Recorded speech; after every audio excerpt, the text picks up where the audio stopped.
하나님의 축복이 성도 여러분들 각자의 삶 속에 함께 하시길 예수님의 이름으로 축원합니다. 우리가 살면서 여러 가지 일들이 있지만은 가장 중요한 일이 뭘까 생각해 보니까 회복입니다. 우리의 신앙이 아무리 좋아도 시간이 지나가면 지나갈수록 자꾸 그 신앙의 연도가 깊어갈수록 신앙이 자꾸 성장하는 사람인가 반면에 떨어지는 부분들이 참 많은 것 같습니다.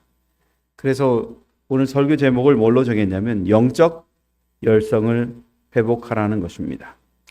성도 여러분, 살면서 열정은 필요합니까? 열성이 필요합니까? 예, 우리에게 필요한 것이 열성입니다. 이 열성이란 게 없다면 사람들이 얼마나 위험한지 모릅니다. 이 열성이라고 말할 때 우리가 이 보통 열정은 비슷한 말인데요. 미국의 최고의 동기부여 전문가가 있는데 이 사람 이름이 뭐냐면 팻 윌리엄입니다. 이분이 마이클 조단을 두고 이제 농구의 신, 또 20세기를 빛낸 영웅으로 우뚝 서게 만든 힘이 뭘까? 이것들을 연구했습니다. 열심히 연구하다 보니까 그의 농구하는 실력, 기술, 체력 이런 것들을 이 사람이 언급하지 않습니다. 이 사람이 언급하는 건 이것입니다. 숨어있던 조던의 피다는 노력, 그리고 지금 여기에 100%를 몰입하는 집중력, 그리고 열정, 집념, 승부 근성이라는 것입니다. 훌륭한 농구하는 사람이 그 농구를 잘하는 방법은 그 사람이 얼마나 그 시간에 집중하고 얼마나 자신의 열성을 다 쏟아붓냐는 것입니다. 마이클 조단에게 물어봤습니다. 어렸을 때 하루에 몇 시간씩 연습했습니까? 그가 대답한 것이 이것입니다. 시간 같은 것은 신경 쓰지 않았습니다. 시계를 본 적도 없습니다. 지칠 때까지 아니면 어머니가 저녁 먹으라고 부를 때까지 연습했거든요. 세상에 살면서 세상에 있는 많은 사람들이 열정이 있다, 열성이 있다라고 얘기할 때는 자신들의 목적을 두고 그것들을 가지고 할 때 시계를 보지 않는다는 것입니다. 우리는 공부하라 그러면 뭐 볼까요? 시간 봅니다. 시간 보면서 내가 시간 가는 줄 모르고 열심히 공부했다. 이런 사람들은 잘 되는 사람들의 얘기고요. 저 같은 경우는 시간을 봅니다. 50분 될 때까지 뭐 할까요? 책을 보고 있다가 50분 딱 되면 딱 놓습니다. 왜 놓을까요? 다음 시간을 준비해야 되기 때문에 그렇습니다. 근데 정말 열정적일 때는 4시간 숙제하느라고 공부하느라고 거기에 집중하다 보니까 시간이 가는 줄 모르는 것입니다. 그래 옆에 있는 친구들이 그럽니다. 야, 너 그렇게 공부하면 서울대 가겠다. 근데 못 갔습니다. 왜 그럴까요? 저는 시간 보는 사람이거든요. 정말 필요할 때 그때만 한번 하지 평상시에 그렇게 하지 않거든요. 근데 우리에게 있어서 정말 필요한 것들이 뭔가 하면은 내가 예수 그리스도를 위해서 열정적으로 일을 하고 열성을 다한다 하더라도 때로는 우리가 실망할 때가 있다는 것입니다. 성경 본문에 나와 있는 침례 요한이 실망하였습니다. 성경 본문을 좀 먼저 읽기를 원합니다. 5절 6절입니다. 같이 보겠습니다. 시작. 소경이 보며 안진뱅이가 걸으며 문둥이가 깨끗함을 받으며 귀머거리가 들으며 죽은 자가 살아나며 가난한 자에게 복음이 전파된다 하라. 누구든지 나를 인하여 실족하지 아니하는 자는 복이 있도다 하시더니라. 여러분, 여기에 있는 내용들을 보면 지금 요한은 감옥에 있습니다. 요한의 제자들이 예수님을 쫓아왔습니다. 그리고 요한의 질문을 가지고 왔습니다. 근데 요한의 질문을 가져왔을 때 예수님께서 거기서 보여준 거는 내가 어떤 분이야, 어떤 사람이야 라고 말하지 않았습니다. 예수님은 보여줬습니다. 소경이 보는 거 이적입니까? 이적이지요. 안전병이가 일어나는 거 이적입니다. 문둥병이 깨끗하게 나음을 받았다는 것 이적입니다. 귀머거리가 들을 수 있다는 것, 죽은 자가 살아난다는 것, 이것은 모두 다 이적인 것입니다. 근데 중요한 것은 예수님께서 가난한 자에게 복음이 전파된다는 것입니다. 예수님께서 보여주는 모든 이적 이면에 하나님께서 우리에게 꼭 들려주고 싶은 것은 가난한 자에게 복음이 전해질 뿐만 아니라 하나님을 믿는 모든 이에게 놀라운 이적이 일어나고 있다는 것입니다. 저는 여기 계신 모든 분들이 하나님의 이적을 경험하는 사람이 되셨으면 참 좋겠습니다. 그리고 그 가운데서 정말 열정을 가지고 살아갔던 사람들의 믿음이 저와 여러분 안에 꼭 있기를 간절히 바랍니다. 예언의 시내는 이 열정이라고 말하는 이 열성은 우리가 생각하는 것과 다르다고 말합니다. 그리스도인 열성은 원칙에 의해서 지배되며 발작적이 아니다. 열성이라는 게 어느 날 갑자기 그냥 기분이 좋아서 일하는 것, 그건 열성이 아니라는 것입니다. 내가 어느 날 갑자기 교회 분위기가 막 이렇게 뭐 일하는 분위기다. 그래서 야, 나도 열심히 해야지. 이것은 열성이 아니라는 것입니다. 그것은 온 영혼에 관련된 도덕적 감각을 활용하도록 고무하는 열렬하고 깊고 강한 것이다. 내가 가지고 있는 도덕성, 그것들을 다 활용할 수 있을 만큼 깊고 강한 것이라는 것이죠. 영혼의 구원과 하나님의 왕국에 대한 관심은 가장 중요한 문제들이다. 영혼의 구원과 하나님의 영광보다 더 진지함을 불러일으키는 문제가 어디 있겠는가? 경시할 수 없는 중요한 고려의 대상이 여기에 있다. 그것들은 영생과 동일한 비중을 갖는다. 영원한 운명이 결정되려 한다. 남녀들은 자신의 복과 화를 결정하고 있다. 여러분에게 주어진 화와 복이 지금 여러분의 손에 의해서 결정되고 있다는 것입니다. 그 다음에 있는 걸 같이 읽겠습니다. 시작. 그리스도인 열성은 말에만 그치지 아니하고 생기 있고 능률 있게 생각하고 행동하는 것이다. 그리스도인의 열성은 그냥 말하는 것이 아니라는 것입니다. 생기 있고 능률 있게 생각하고 행동하는 것. 결론은 하나님 안에서 정말 생기 있고 능률 있게 판단하고 그것을 가지고 행동으로 옮길 수 있는 그 신앙이 바로 열성이라는 것입니다. 성경 본문에는 우리가 한 사람을 만납니다. 그 사람이 바로 요한이죠. 여러분, 침례 요한이 예수님에게 있어서 늘 궁금한 게 있었습니다. 감옥에 있으면서 계속 머릿속에서 떠나지 않는 게 있습니다. 그게 뭐냐면 이겁니다. 예수께 여짜오되 오실 그이가 당신이 이오니이까 우리가 다른 일을 기다리오리이까. 요한은 누구를 위해서 존재하는 존재일까요?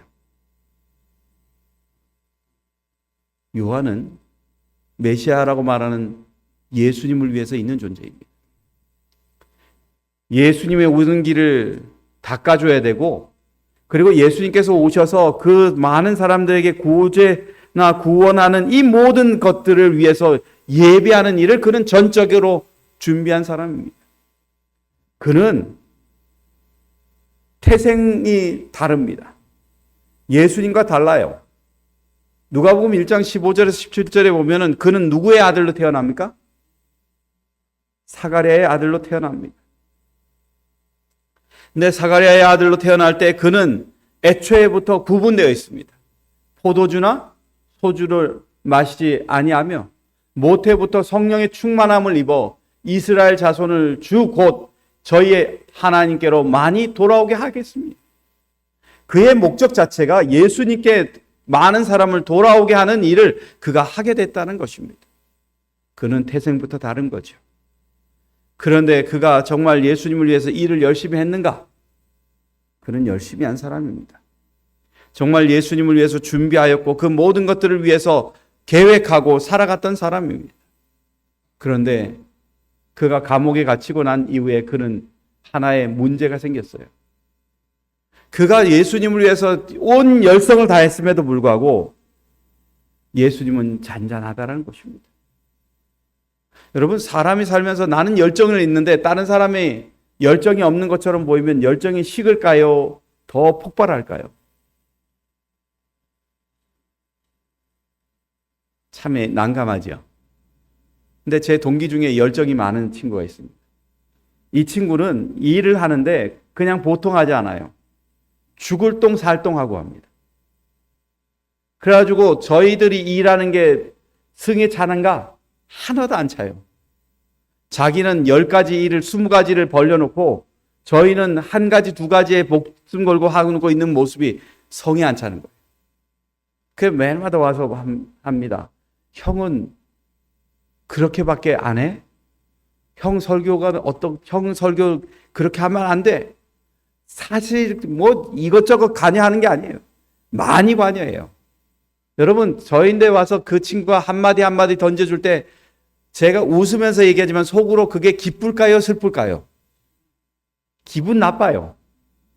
동기이기 때문에 들어주긴 들어주는데 속으로는 기분 나빠요. 너나 잘하세요. 이거 하고 있는 거예요. 왜냐하면 내가 열정을 다하고 살아가고 내 가족을 위해서 내가 복음을 위해서 그렇게 살아가는 모습 참 좋은데 어떤 때는 그러면서 실수토성이가 많으니까 저는 그게 별로 좋지 않게 여겨지는 거예요. 근데 여기에 나와 있는 침례 요한은 예수님의 모습을 보니 답답한 겁니다. 예수님이 자신을 위해서 지금 뭔가 좀 하셨으면 좋겠는데 하시지 않는 거예요. 그래서 침례 요한이 예언의 시는 이렇게 말합니다. 광야의 선지자에게는 이런 모든 것이 측량할 수 없는 한 신비처럼 보였다. 때때로 여러 시간 동안 마귀의 속삭임이 그의 정신을 괴롭게 하였으며 심한 공포의 그림자가 그를 덮었다. 오랫동안 고대에 오던 구주가 아직도 나타나지 않았단 말인가? 그렇다면 자기 자신이 전하지 않을 수 없었던 그 기별은 무슨 의미가 있었던가? 요한은 자기가 전도한 결과에 쓰디쓴 실망을 느꼈다라고 말합니다. 요한은 누구를 증거했던 사람이에요? 예수님을 증거했던 사람입니다. 그래서 그때 실망했을 때 제자를 보낸 것입니다. 근데 제자들에게 들은 것이 뭐예요? 소경이 보고 안전뱅이가 걸으며 문둥병이가 깨끗함을 받고 귀머거리가 듣고 죽은 자가 살아나고 가난한 자가 복음을 듣는다는 그 얘기를 들은 거예요. 여러분, 이 이야기를 들었을 때 침례 요한이 깨달았어요.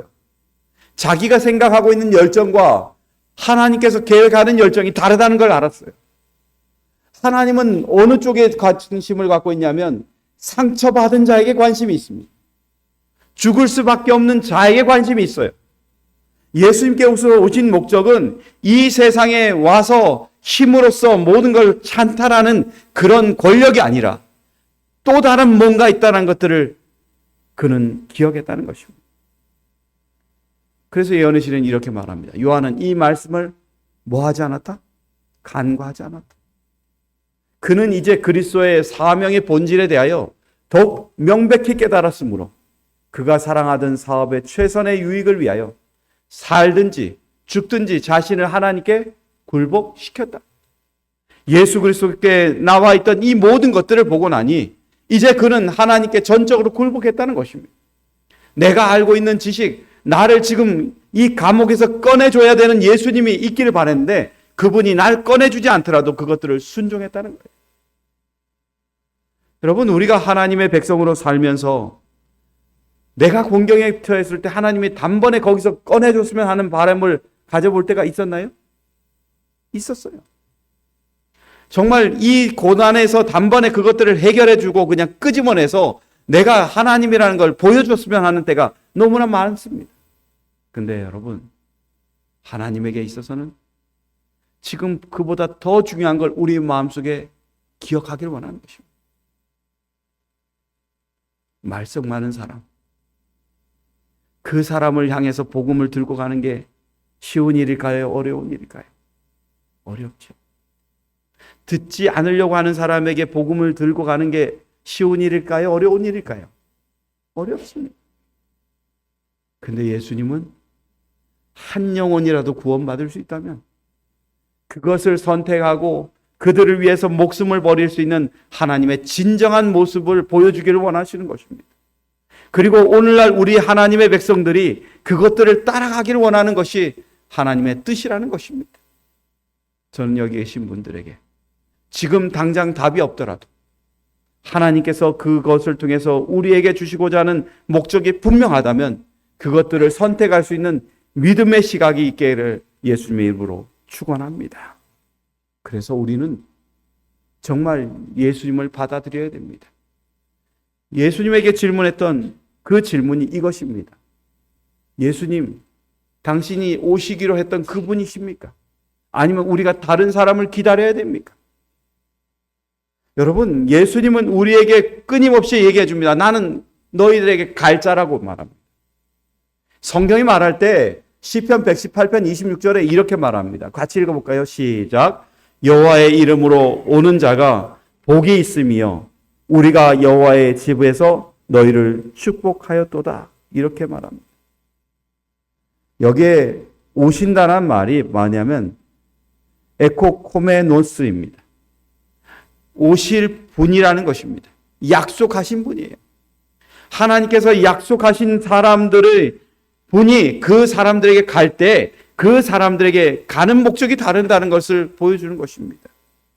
여러분, 우리가 예수님을 맞이할 때 예수님은 강한 분으로 오셨을까요? 연약한 분으로 오셨을까요? 예수님은 강한 분으로 오지 않았어요. 여러분, 이스라엘 백성들이 예수님께서 예루살렘으로 들어갈 때 그들이 한 말이 있습니다. 가로되 찬송하리로다. 주의 이름으로 뭐 하시는? 오시는 왕이요. 과거에 우리에게 약속됐던 그 왕이시여 하는데 그 왕이 말 타고 와요? 낙이 타고 가요? 낙이 타고 와요. 강한 왕으로서 그들에게 와야 되는데 강한 왕이 아니라 평화의 왕으로 오는 거예요. 평화의 왕으로 오셔서 우리에게 진정으로 영적으로 평안을 누리게 만들고 하늘나라를 사모하는 사람으로 만들어 놓기 위해서 오셨다고 말하고 있는 것입니다. 여러분, 우리는 성경을 들여다보면 예수님께서 이 세상에 오신 목적에 대해서 분명히 말해주고 있습니다. 예수님이 이 세상에 오신 목적 첫 번째가 뭐냐면 천국을 선포하기 위해서 오셨어요. 그래서 예수님은 이 세상에 오셔서 천국에 대한 이야기를 끊임없이 얘기해 줍니다. 여러분, 천국은 정말 그것들을 바라는 사람에게 꼭 필요한 것입니다. 여러분, 천국은 여러분이 가길 원하는 곳이에요? 가지 않길 원하는 곳이에요? 가길 원하는 곳이지 않습니까? 그곳을 예수님께서 아주 세세하게 풀어주십니다. 그 천국은 심령이 가난한 자가 얻는 곳이라고 말해줘요. 그래서 우리의 심령이 정말 하늘나라를 마음속에 꼭 심고 살고 싶을 정도로 좋은 곳이 되기를 우리에게 원하는 것입니다. 성도 여러분은 지금 하늘나라를 정말 배고픔으로 기다리고 계십니까? 아니면 그냥 하늘나라를 기다리십니까? 저는 예수님께서 여러분에게 꼭 주기를 원하는 천국이 있는 거죠. 여러분의 심령 깊은 곳에 하늘나라를 꼭 그리워하는 하나님의 백성이 되시기를 간절히 바랍니다. 두 번째는 예수님께서 이 세상에 오신 것은 죄인들을 회개하기 위해서 오셨다는 것입니다. 그래서 예수님은 오신 것은 의인을 부르러 왔다고 말해요? 아니면은 죄인을 부르러 왔다고 말합니까? 죄인을 부르러 왔다는 것입니다. 여러분, 예수님께서 세리를 만날 때 예수님을 만났던 세리의 마음에 뜨거움이 있었을까요? 불편함이 있었을까요? 어느 누구도, 어느 랍비들도요, 세리를 만나주러 오지 않습니다. 지도자들이 세리를 만나러 올까요? 안 만나러 옵니다. 그들은 그들을 싫어해요. 이용은 하되 싫어합니다. 그런 존재를 만나러 오신 예수님을 봤을 때 그들은 마음에 뜨거울 수밖에 없어요. 왜냐하면 우리를 인정해주는 존재가 처음 나타났거든요. 여러분, 세상에 살면서 사람들이 나를 인정해주지 않는다는 것만큼 슬픈 일이 없어요. 제 딸이 있지만은 시험 자기가 공부할 때 제가 옆에 가서 너는 공부도 안 하고 이러면은 얘가 기분 좋을까요? 싫을까요? 하고 있는데, 그죠? 공부도 안 한다고 그러면 얼마나 기분 나쁘겠어요. 근데 가서 야, 너 공부도 열심히 하는구나 이렇게 말해주면 기분이 좋을까요? 좋지요. 꼴찌 하던 아이가 한 50등 하던 아이가 48등 했어요. 그거 가지고 야, 너 잘했다 하는 부모 있습니까? 좀 더 잘해 이렇게 얘기하시죠. 근데 어떤 부모들은 어떻게 얘기하냐면 야, 너 저 2등이나 올라갔네 이렇게 얘기하는 사람도 있어요. 인정받는 것입니다. 예수님은 그 사람을 인정해 주는 분이에요. 인정해주고 그 사람이 정말 하나님을 찾고 회개하는 진명으로 자신의 잘못을 버릴 수 있는 백성이 되기를 원하시는 것입니다. 저는 여기 계신 분들이 정말 예수 그리스도가 나에게 오셨을 때 기쁨으로 맞이할 뿐만 아니라 그분을 통해서 내 삶이 바뀌는 경험이 저와 여러분 안에 있기를 간절히 바랍니다. 세 번째는 예수님은 어떤 사람을 찾으러 왔다고 말하고 있어요? 잃어버린 자를 찾으러 왔어요. 우리가 살면서 가장 슬픈 것은 잃어버린 자를 그냥 놔둔다는 것입니다. 같이 믿고 살았던 그 백성들을 잃어버렸음에도 불구하고 잊어버리고 산다는 거예요. 근데 예수님은 잃어버린 자를 찾으러 오시는 분이라고 말하고 있는 것입니다. 그랬기 때문에 오늘 저와 여러분이 있는 것입니다. 잃어버린 자를 찾았기 때문에 우리의 값어치가 달라진 것입니다. 우리가 잘 아는 것처럼 양을 찾으러 간 목자가 양을 찾았을 때 어떻게 해요? 어디에 메고 간다고 그래요? 어깨에 메고 간다고 그래요. 주인은 그게 기쁜 거예요. 잃은 양을 찾았기 때문에. 근데 지나가는 사람은 말합니다. 왜 굳이 그렇게 합니까? 주인의 기쁨을 알지 못하기 때문에 그래요. 예수님께서 이 세상에 오셨을 때의 그 기쁨은, 한 영혼이 예수님께 돌아왔을 때의 기쁨은 어깨에 메고 춤을 덩실덩실 출 정도로 그것이 기쁨인 것입니다. 우리에게 오시는 예수님, 그분은 그런 분이십니다. 우리에게 오시는 예수님은 우리 하나하나를 두고 있을 때 그 사람을 위해서 모든 걸 주더라도 우리 하나만 행복하다면 그것을 기뻐하시는 그분이시라는 것입니다. 성도 여러분, 오늘 우리에게 오신 예수 그리스도를 눈에 내 뜻대로 맞지 않다고 하여서 그걸 불편해하는 사람이 아니라 정말 침례 요한처럼 그것들을 받아들이고 내 목숨이 어떠하든 그분을 위해서 마음을 열어놓을 수 있는 주의 백성이 저와 여러분 되시길 간절히 바랍니다.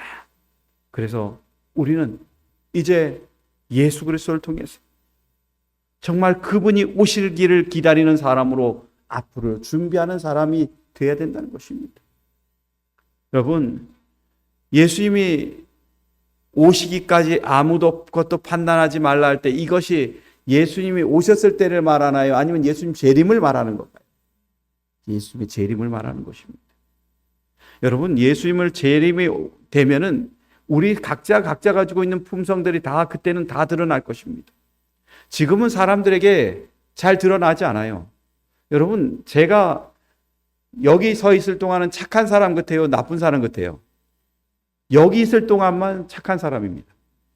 내려가면 어떤 사람이 될까요? 똑같은 사람 되는 거죠. 그죠?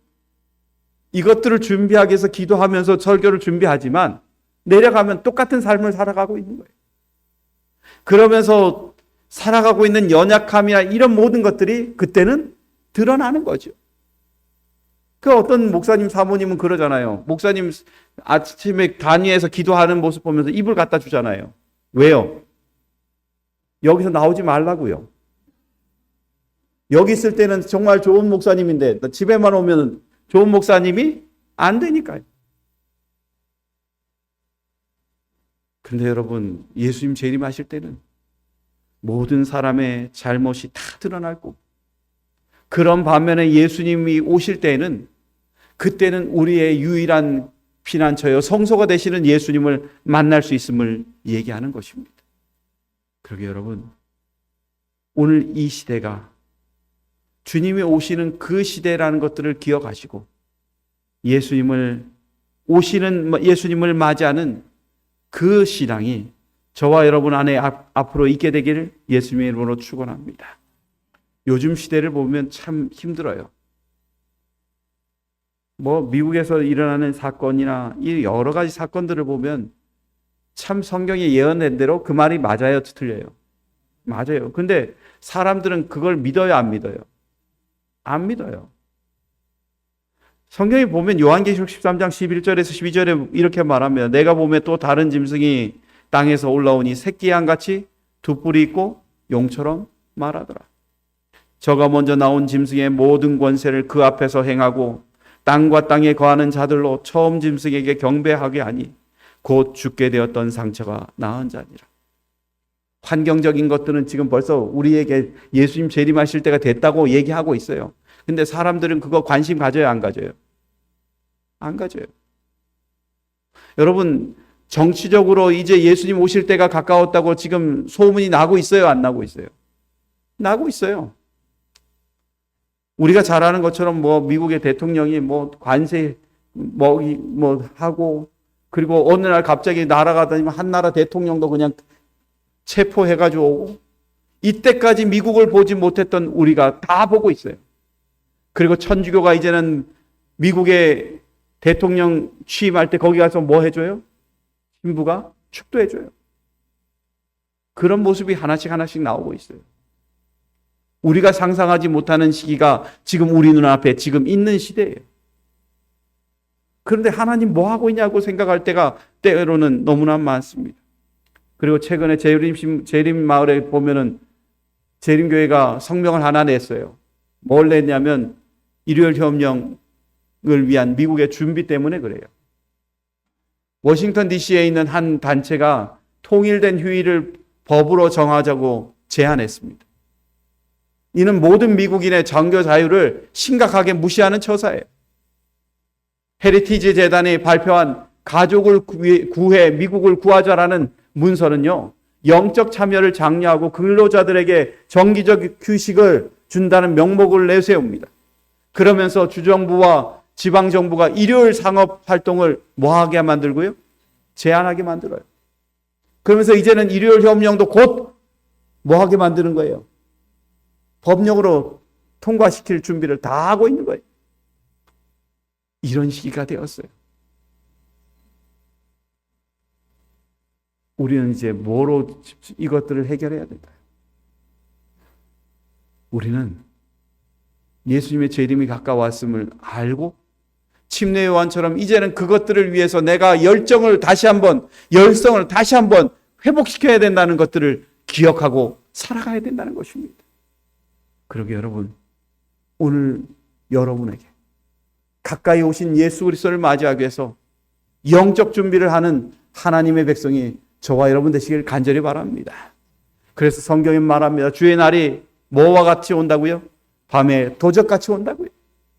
우리 신앙이 어떻든 간에 지금 우리가 다시 한번 깨어나서 하나님의 복음에 눈을 뜨지 않는다면 여기서 멈춰버릴 수밖에 없다는 것들을 생각하시고 하나님의 복을 받을 수 있는 사람으로 살 건지 저주를 받을 사람으로 살 건지를 선택하는 일에 지금 저와 여러분의 마음이 하나로 모여지는 귀한 사역이 오늘 이루어지기를 예수님의 이름으로 축원합니다. 두 번째, 영적 열성을 회복하기 위해서는요, 우리에게 있어서 검소하고 금욕적인 신앙을 돌아가야 된다는 것입니다.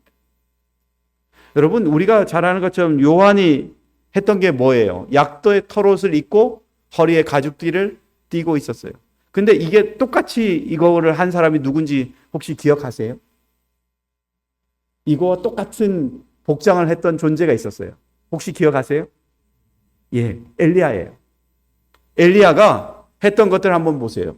같이 한번 볼게요. 시작. 저희가 대답하되 그는 털이 많은 사람인데 허리에 가죽띠를 띄었더이다. 이렇게 말해요. 누구와 똑같아요?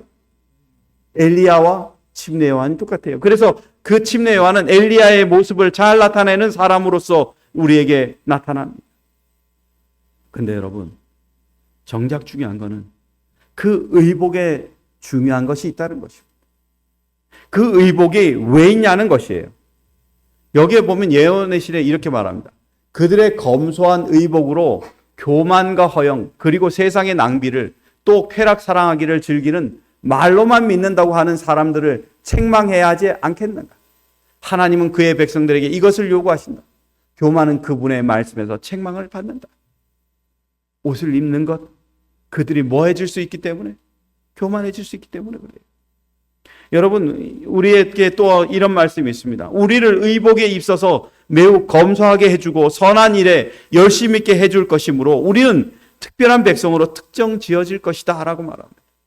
하나님의 백성들이 검소한 삶을 살고 검소한 옷을 입는 것은 우리가 하나님의 백성으로서 특정 지어진다는 것들을 말하는 거예요. 여러분, 예수님께서 만약에 화려한 옷을 입었다면 어떻게 됐을까요? 여러분, 화려한 옷은 하나님의 사역을 할 수가 없어요. 예수님께서 우리와 똑같은 성정, 그리고 요한도 그렇지만 그분의 옷차림이 단순하고 검소했기 때문에 그분이 남에게 발을 씻겨주는 것들이 쉬웠어요. 여러분, 제자들 발 씻겨주는 게 예수님이 화려한 옷을 입었으면 발을 씻어주실 수 있었을까요? 없었을까요? 혹시 생각해 보셨나요? 예수님의 옷이 화려했다면요, 제자들의 발을 씻겨주실 수가 없어요. 겸손은 내가 화려한 것이 아니라 내가 검소할 때 이루어지는 것입니다. 겸손은 내가 그 사람들과 똑같이 되었을 때 이루어지는 거예요. 내가 왕으로서 있는 것이 아니라 그 사람들보다 더 낫기 위해서 그렇게 해야 되는 것입니다. 내가 낮아질 때 정말 상한 자를 고쳐줄 수 있어요. 포로된 자를 자유케 해줄 수 있어요. 갇힌 자에게 노임을 줄 수 있어요. 하나님의 신원의 날을 전파하는, 모든 슬픈 자를 위로하는 그런 일을 할 수 있다는 것입니다. 우리는 침례 요한의 모습과 예수님의 모습을 통해서 분명한 걸 볼 수 있어요. 그게 뭐냐면 낮아짐이라는 것입니다. 우리가 잘 압니다. 아들을 낳으리니 이름을 예수라. 이는 그가 자기 백성을 저희 죄에서 구원할 자이십니다. 우리 죄에서 우리를 구원하기 위해서는 우리와 똑같아지셔야 돼요. 하나님의 신분이지만은, 그분이 하시고 하는 능력이 있다면 쉽게 해결할 수 있지만은, 우리와 똑같은 일을 경험하고 우리의 연약함을 다 체휼해야만 우리를 구원할 수 있습니다. 그래서 여러분, 예수님에게 기대하고 오는 사람에게 이렇게 말합니다. 너희가 무엇을 보려고 나갔더냐? 부드러운 옷 입은 사람이냐? 부드러운 옷을 입은 자들은 왕국이 있느니라. 예수님은 부드러운 옷이 아니라, 아름다운 옷이 아니라 우리와 똑같은 성정의 옷을 입고 똑같은 삶을 사심으로 인해서 우리에게 희망과 용기가 되시는 것입니다. 그러기에 여러분, 오늘 우리가 하나님의 옷을 겸손하게 입는 것처럼 우리의 신앙 가운데 겸손으로서 하나님을 맞이하는 주의 백성 되시길 간절히 바랍니다. 그래서 여러분, 하나님은 우리에게 나타날 때 화려하지가 않아요. 우리를 구원할 때 화려하지 않아요. 엘리야가 하나님께 말합니다. 하나님, 나 좀 죽여주십시오. 그때 하나님께서 그에게 나타날 때, 그를 굴 속에 놔두셨을 때 그의 앞에 나타날 때 강한 바람으로 나타납니까? 아니요. 세미한 소리로 나타나요. 예수님의 모습을 통해서 우리는 또 볼 수 있는 게 뭐냐면, 하나님은 우리에게 나타나실 때 정말 강하고 능력 있는 분으로 나타나는 게 아니라 가장 약하고 부드럽고 정말 희망 없어 보이는 그런 가운데서도 세미하게 우리를 찾으시고 구원하신다는 것입니다. 그게 하나님의 방법이에요. 하나님의 방법이 우리 안에 있을 때 우리의 목표와 삶의 가치가 달라집니다. 여러분, 우리에게 진짜 하나님이 살아계시다면 우리는 우리의 살아가는 것들이 얼마나 귀한지를 좀 생각해 보게 되는 것입니다. 여러분, 우리에게 예수님이 우리에게 온다는 것 얼마나 소중한지요. 예수님이 우리에게 온다는 것 얼마나 가치 있는 것인지. 예수님이 가장 낮아졌기 때문에 우리의 삶이 정말 그분 안에 거룩함을 경험할 수 있는 삶으로 바뀌는 것을 생각할 때 우리는 예수님께서 오신 그 일을 생각해 봅니다. 예수님이 누구와 함께 있는 분이에요? 세리와 함께 있는 분이에요. 가장 낮은 자들이고 있는 거죠. 근데 여러분, 예수님께서 사람들의 욕할 때 한 말씀이 이겁니다. 지혜는, 같이 읽어볼까요? 시작. 지혜는 그 행한 일로 인하여 옳다함을 얻느니라. 말로 하는 것이 아니라 행함으로 보여주는 것. 검소한 옷차림, 검소한 삶, 그리고 사람들과 똑같은 입장으로서 그들을 품을 수 있는 마음, 그것이 우리의 삶을 아름답게 할 뿐만 아니라 지혜롭게 만들어줄 수 있는 예수님의 약속이라는 것들을 기억하시고 오늘 하루 하나님과 가까워지는 주의 백성이 되시길 예수님의 이름으로 축원합니다. 예언의 시는 이렇게 말합니다. 그의 신성의 증거가 고통당하는 인류의 필요를 채워주시는 가운데 나타났다. 그의 영광은 우리와 같은 낮은 처지에까지 내려오신 그의 겸비에서 나타났다. 제자들은 그 기별을 전하였다. 그리고 그것으로 충분하였다. 여러분, 오늘 예수님께서 저와 여러분의 삶 속에 함께 하셔서 우리의 검소하고 아름다운 모습을 통해서 나타나길 예수님의 이름으로 축원합니다. 그리고 검소한 옷차림처럼 여러분의 신앙 또한 낮아지셨던 예수 그리스도의 정신을 품을 수 있는 귀한 백성이 되시길 예수님의 이름으로 축원합니다. 그리고 다음이 있는데 시간이 됐어요. 오늘은 여기까지 하겠습니다. 성도 여러분의 삶 속에 하나님의 은혜가 늘 함께 하시길 간절히 바라며 말씀을 마치겠습니다.